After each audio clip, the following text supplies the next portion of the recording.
Hello everyone, welcome back to Ankita biology. आज हम study करने वाले हैं एक और न्यू जेल इलेक्ट्रोफोरेसिस यूनिट जिसे कहा जाएगा 2D जेल इलेक्ट्रोफोरेसिस। आप लोग सोच रहे होंगे कि मैम कितनी इलेक्ट्रोफोरेसिस यूनिट पढ़नी है। पहले हमने एग्रोस जेल इलेक्ट्रोफोरेसिस पढ़ चुके हैं जिसके थ्रू हमने डीएनए का सेपरेशन किया था। उसके बाद आपने एसडीएस पेज को पढ़ाया जिसके थ्रू हमने प्रोटीन सेपरेशन किया था on the basis of their size. अब एक और जेल इलेक्ट्रोफोरेसिस, पहले ही 2 इलेक्ट्रोफोरेसिस यूनिट में कंफ्यूजन था, थर्ड एक और पढ़ेंगे तो कितना कंफ्यूजन क्रिएट हो जाए। इसका कोई सॉल्यूशन नहीं है, पढ़ना ही होगा आपको, क्योंकि सीएसआईआर का सिलेबस है, कहीं से भी क्वेश्चन टारगेट्स हो सकते हैं। ठीक है, कॉम्पिटेटिव एग्जाम्स हो, जितनी भी नेट गेट सीएसआईआर, कहीं से भी क्वेश्चन टारगेट हो सकते हैं, तो आपको ये स्टडी करना ही होगा। इसका कोई शॉर्टकट नहीं है, पढ़िए, ध्यान से पढ़िए, बट टेक्निक बहुत ईजी है, बहुत ईजीली आपको समझ में आ जाएगी। तो चलिए स्टार्ट करते हैं 2D gel electrophoresis. 2D gel electrophoresis, वही जेल इलेक्ट्रोफोरेसिस जनरली किसके लिए यूज की जाएगी? प्रोटीन के सेपरेशन के लिए, प्रोटीन के सेपरेशन के लिए। अब क्वेश्चन एक हमारे माइंड में आ रहा है, एक प्रोटीन सैंपल, उसको सेपरेट करने के लिए आप कितने जेल इलेक्ट्रोफोरेसिस यूनिट यूज करोगे? ऑलरेडी एसडीएस पेज यूज कर चुके हो, ठीक है ना, बस वही यूज करते हैं। 2D जेल इलेक्ट्रोफोरेसिस क्यों यूज करना है? उसका रीजन है, एसडीएस के थ्रू जब आपने प्रोटीन सैंपल को सेपरेट आउट किया था, ठीक है, एसडीएस के थ्रू जब हमने प्रोटीन सैंपल को सेपरेट आउट किया था, तब उसके किसके बेसिस पे सेपरेट किया था? उसके साइज के बेस पे। इसके बाद आपने कंफ्यूजन क्रिएट करने के लिए एक और जेल इलेक्ट्रोफोरेसिस पढ़ा दी थी, नेटिव पेज। उसके बाद हमने क्या पढ़ ली थी? नेटिव पेज, जिसमें भी हमने प्रोटीन को सेपरेट आउट किया था, बट उस कंडीशन में हमने उसके ओरिजिनल फॉर्म में ही प्रोटीन को सेपरेट आउट कर दिया था, उसे किसी भी डिटर्जेंट से ट्रीट नहीं कराया था। तब हमने किसको यूज किया था? नेटिव पेज को, जिसमें उसके साइज के बेसिस पे, शेप के बेसिस पे और उसके चार्ज के बेसिस पे सेपरेट कर दिया था। अब फिर एक और नई टेक्निक जिसमें हम 2D जेल इलेक्ट्रोफोरेसिस पढ़ेंगे, जिसमें किस किस के 2D मतलब 2 डायमेंशनल, इसका मीनिंग बिल्कुल नहीं है 2 डायमेंशनल नहीं है कि 2 डायमेंशन में चलेगी। It doesn't means 2D electrophoresis. 2D electrophoresis का मतलब है 2 पैरामीटर को फॉलो करेगी, 2 पैरामीटर्स फॉलो होंगे इसमें। ठीक है, वो क्या होंगे? किसी को भी इलेक्ट्रोफोरेसिस यूनिट को पढ़ने से पहले हमें ये तो पता होना चाहिए कि हम क्यों पढ़ रहे, रीजन क्या है। इन सबसे भी तो प्रोटीन्स का सेपरेट आउट हो रहा था, फिर आपने क्यों 2D जेल इलेक्ट्रोफोरेसिस को लेके आए? क्यों हमारे सिलेबस में एक और जेल इलेक्ट्रोफोरेसिस इंक्लूड कर दी, जिससे हमें एक और नया टॉपिक स्टडी करना पड़े? क्यों इतना कंफ्यूजन क्रिएट करना ही क्यों है? उसके लिए रीजन ये था, एसडीएस ने जो साइज के थ्रू प्रोटीन का सेपरेशन किया था, ठीक है, आपने एसडीएस के थ्रू प्रोटीन का सेपरेशन किया उसके साइज के बेसिस पे, बिल्कुल ठीक है। अब A B C D 4 protein samples थे आपके पास, ठीक है। ए का मॉलिक्यूलर वेट भी प्रोटीन सैंपल का 70 किलो डाल्टन था, ठीक है, इसका 72 किलो डाल्टन मॉलिक्यूलर वेट था प्रोटीन सैंपल, ठीक है, इसका अराउंड 100 किलो डाल्टन और इसका 200 किलो डाल्टन, ठीक है। साइज के बेसिस पे एसडीएस पेज ने इन दोनों को तो इजीली सेपरेट आउट कर दिया होगा, बट कंफ्यूजन क्या हो गया होगा? आपको ए और बी के जो बैंड्स मिले होंगे जेल पे, ए और बी के जो बैंड्स मिले होंगे, सी और डी के तो मॉलिक्यूलर वेट के अकॉर्डिंग डी सबसे ऊपर जाएगा, सी उससे नीचे आ जाएगा मॉलिक्यूलर वेट के अकॉर्डिंग, क्योंकि हमें पता है लोअर मॉलिक्यूलर वेट वाले फास्टर मूव करते हैं, हायर मॉलिक्यूलर वेट वाले जेल में ट्रैप हो जाते हैं और स्लोअर मूव करते हैं। ये ऑलरेडी मैं डिटेल में एसडीएस पेज में, नेटिव में, दोनों में समझा चुकी हूँ, तो आप वहां से पढ़ सकते हैं, ठीक है। फिर भी ध्यान रखिए, तो हायर मॉलिक्यूलर वेट वाले। बट अब जो ए और बी सैंपल्स हैं उनके बैंड्स तो आपको ओवरलैप्ड ही मिलेंगे। ए और बी के बैंड कैसे मिलेंगे? ओवरलैप्ड बैंड मिलेंगे सैंपल में, क्योंकि प्रोटीन सैंपल था ए बी सी डी का, ठीक है। तो सी और डी के बैंड्स तो हमें सेपरेट आउट मिल जाएंगे, बट ए और बी के जो बैंड्स रहेंगे वो ओवरलैप्ड बैंड्स मिलेंगे। इसमें आप ये आइडेंटिफाई नहीं कर सकते कि कौन सी प्रोटीन किसकी है, ठीक है। इसी प्रॉब्लम को ओवरकम करने के लिए 2D जेल इलेक्ट्रोफोरेसिस को लाया गया कि जब सेम साइज के 2 बैंड्स होंगे, सेम मॉलिक्यूलर वेट के 2 बैंड्स होंगे, तब उसे आप कैसे सेपरेट आउट करोगे, उसे किस तरह से सेपरेट आउट किया जाएगा, कैसे उसके बैंड्स को आइडेंटिकल देखा जाए कि नहीं ये इंसुलिन, ये एक प्रोटीन का बैंड है सपोज ए का ही, और ये बी प्रोटीन का बैंड है, ठीक है। क्यों उन्होंने ऐसे किया? तो 2D जेल इलेक्ट्रोफोरेसिस में 2D का मतलब होता है 2 पैरामीटर को उन्होंने यूज किया। वो 2 पैरामीटर्स क्या थे? फर्स्ट पैरामीटर था 2D जेल इलेक्ट्रोफोरेसिस में आइसोइलेक्ट्रिक फोकसिंग, आइसोइलेक्ट्रिक फोकसिंग, और सेकंड पैरामीटर था उसके मॉलिक्यूलर वेट के बेसिस पे, या कह सकते हैं साइज के बेसिस पे। Isoelectric focusing 2D gel electrophoresis में 2 पैरामीटर के बेसिस पे सेपरेशन होता है। अभी तक जितनी भी टेक्निक्स पढ़ी है हमने उसमें अलग अलग था, एसडीएस पेज में उसके साइज के बेसिस पे, नेटिव पेज में उसके साइज, शेप और चार्ज के बेसिस पे। अब इसमें 2D जेल इलेक्ट्रोफोरेसिस में किस 2 पैरामीटर पे? सबसे पहले आप प्रोटीन सैंपल को उसके आइसोइलेक्ट्रिक पॉइंट के बेसिस पे सेपरेट आउट करोगे, देन उसको किसके बेसिस पे सेपरेट आउट होगा, फिर वो जाएगा मॉलिक्यूलर वेट के बेसिस पे। इसी कारण से 2 डायमेंशनल जेल इलेक्ट्रोफोरेसिस कहा जाता है। वीडियो से रिलेटेड जहां पर भी डाउट है आप बिल्कुल कमेंट कीजिए कमेंट बॉक्स में, या मेरी पर्सनल मेल आईडी पे मेल भी कर सकते हैं। मैंने हमारे हर वीडियो में कहा है यदि ये वीडियो आपको पसंद आए तो प्लीज वीडियो को ज्यादा से ज्यादा लाइक करें, चैनल को ज्यादा से ज्यादा सब्सक्राइब करें, ताकि ये चैनल ज्यादा से ज्यादा स्टूडेंट्स तक पहुंच पाए। ठीक है, तो डन, चलिए स्टार्ट करते हैं। आइसोइलेक्ट्रिक फोकसिंग क्या होती है? सबसे पहले मैम आपने हमको ये तो बता दिया कि 2D जेल इलेक्ट्रोफोरेसिस में आइसोइलेक्ट्रिक फोकसिंग के थ्रू सेपरेशन होगा, बट अभी हमें ये तो बता दीजिए कि आइसोइलेक्ट्रिक फोकसिंग होती क्या है।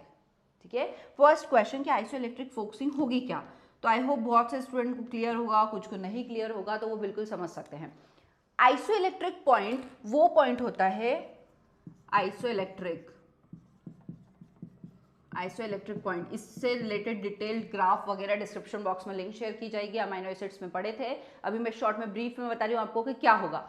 आइसोइलेक्ट्रिक पॉइंट वो पीएच होता है जिस पे कोई भी प्रोटीन अमीनो एसिड से मिलकर बनी होती है, नंबर ऑफ अमीनो एसिड से, जिस पीएच पे उस अमीनो एसिड पे नेट चार्ज 0 हो जाता है।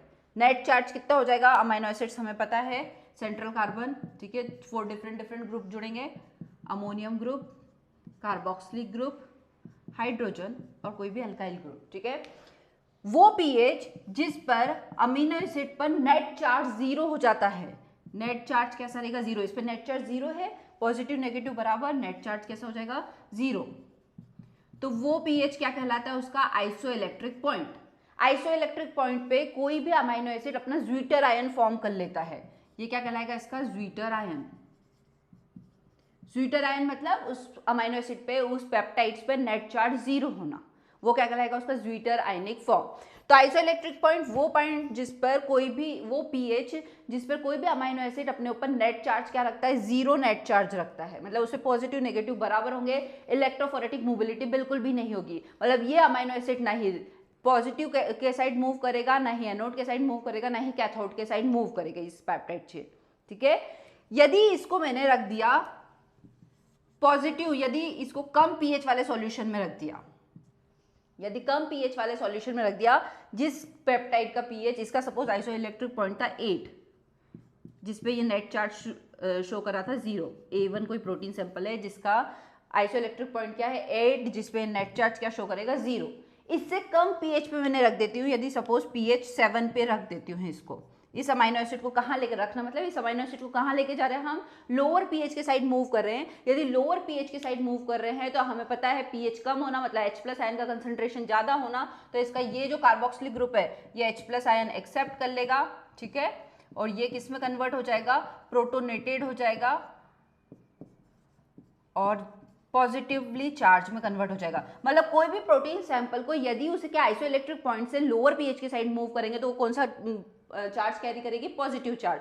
यदि उसे आइसोइलेक्ट्रिक पॉइंट से हायर पीएच के साइड मूव करोगे, यदि हायर पीएच, सपोज पीएच, इसका आइसोइलेक्ट्रिक पीएच था 8, इसको मैं ले गई हूँ 12 पीएच पे, पीएच 12 पे ले गई हूँ, तब हायर पीएच पे H+ आयन का कंसंट्रेशन कैसा हो जाता है?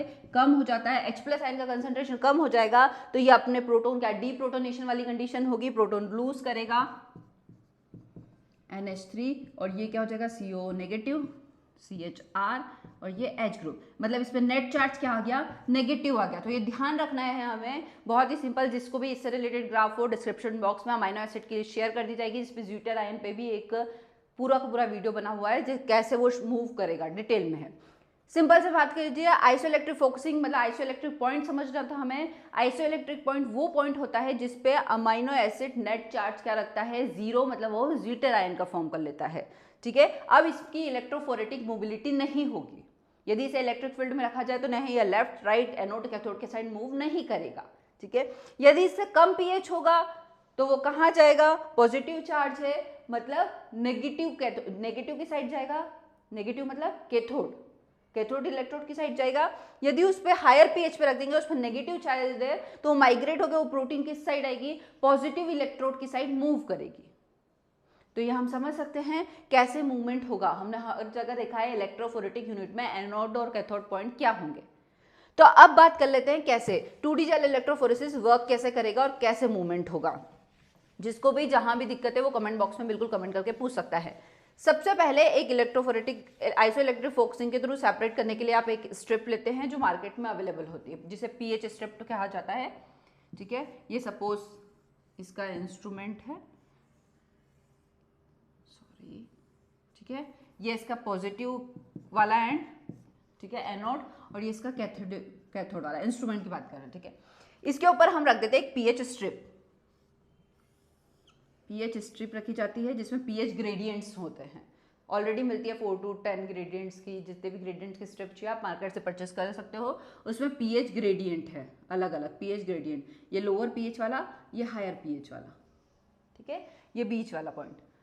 अब क्या होगा, जब भी आप कोई प्रोटीन सैंपल को इसके ऊपर डालोगे स्ट्रिप के ऊपर और इलेक्ट्रोफोरेटिक यूनिट में रखा, उसको लिड क्लोज किया और जैसे इलेक्ट्रोफोरेटिक यूनिट ऑन की, इलेक्ट्रोफोरेटिक यूनिट ऑन करते से अब इसमें एम्फोलाइट्स रखा जाता है। एम्फोलाइट्स से क्या करते हैं, पीएच ग्रेडियंट्स जनरेट करेंगे जनरली। अब क्या होगा, मूवमेंट होगा। इसमें क्या होगा, सबसे पहले फर्स्ट डायमेंशन चल रही है आइसोइलेक्ट्रिक फोकसिंग, इसको क्या बोलेंगे, फर्स्ट डायमेंशन।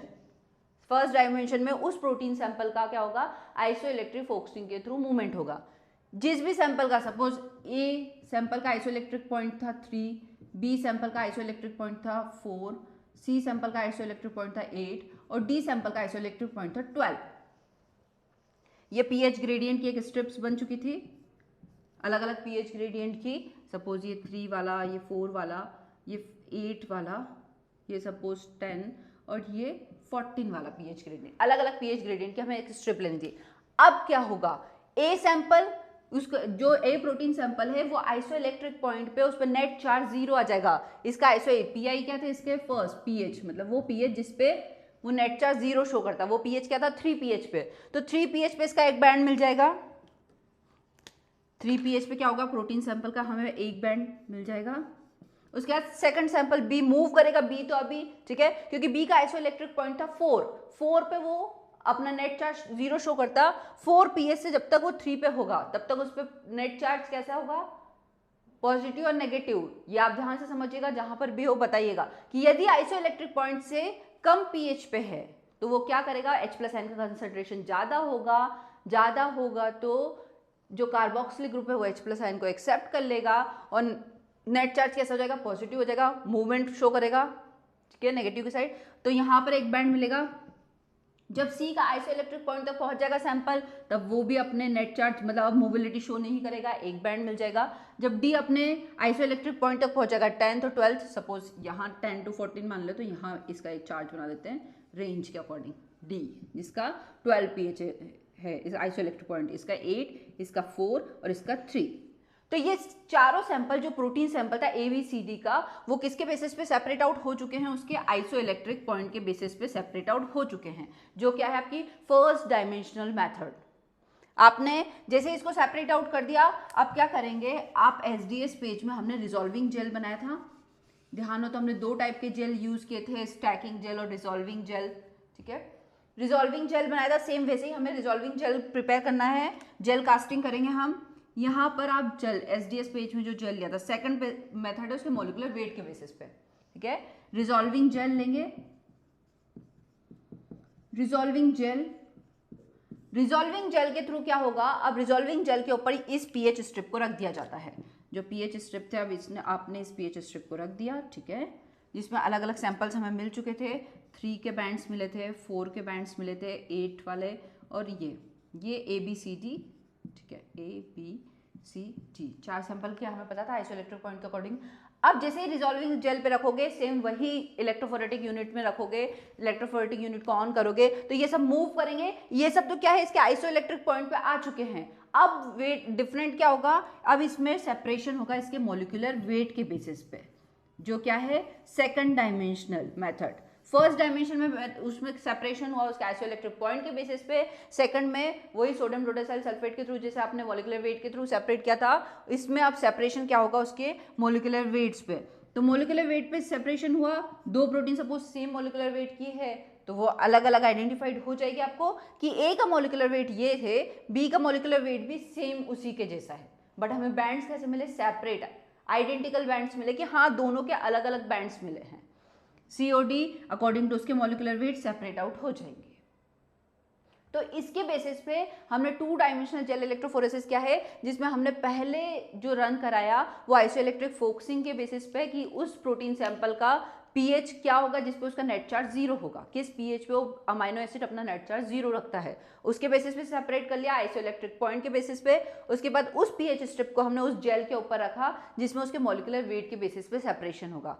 सेकंड, इसी कारण कहते हैं 2 पैरामीटर, इसी कारण इसे 2 डायमेंशनल जेल इलेक्ट्रोफोरेसिस कहा जाता है। जनरली प्रोटीन के एक्सप्रेशन को शो करने के लिए कि क्या प्रोटीन सैंपल्स होंगे, 2 अलग अलग स्पीशीज में पर्टिकुलर प्रोटीन्स प्रेजेंट है या एब्सेंट है, ये आइडेंटिफाइड करने के लिए ये जेल इलेक्ट्रोफोरेसिस यूज की जाती है। आई होप आपको ये वीडियो बहुत ही क्लियर होगा, बहुत ही अच्छे से समझ में आएगा। वीडियो से रिलेटेड जहाँ पर भी डाउट हो आप बिल्कुल पूछिए। बाकी मैं अपने लास्ट वीडियो में पहले ही क्लियर कर चुकी हूँ कि जिस प्रोटीन का मॉलिक्यूलर वेट ज़्यादा होगा वो फास्ट मूव करेगी या स्लो मूव करेगी, जिस प्रोटीन में चार्ज ज़्यादा होगा वो फास्ट मूव करेगी या स्लो, ये हम ऑलरेडी लास्ट वीडियो में डिस्कस कर चुके हैं। तो चलिए, अगर ये वीडियो स्टडी के लिए हेल्पफुल है तो प्लीज़ वीडियो को ज़्यादा से ज़्यादा लाइक करें, चैनल को ज़्यादा से ज़्यादा सब्सक्राइब करें। Thank you.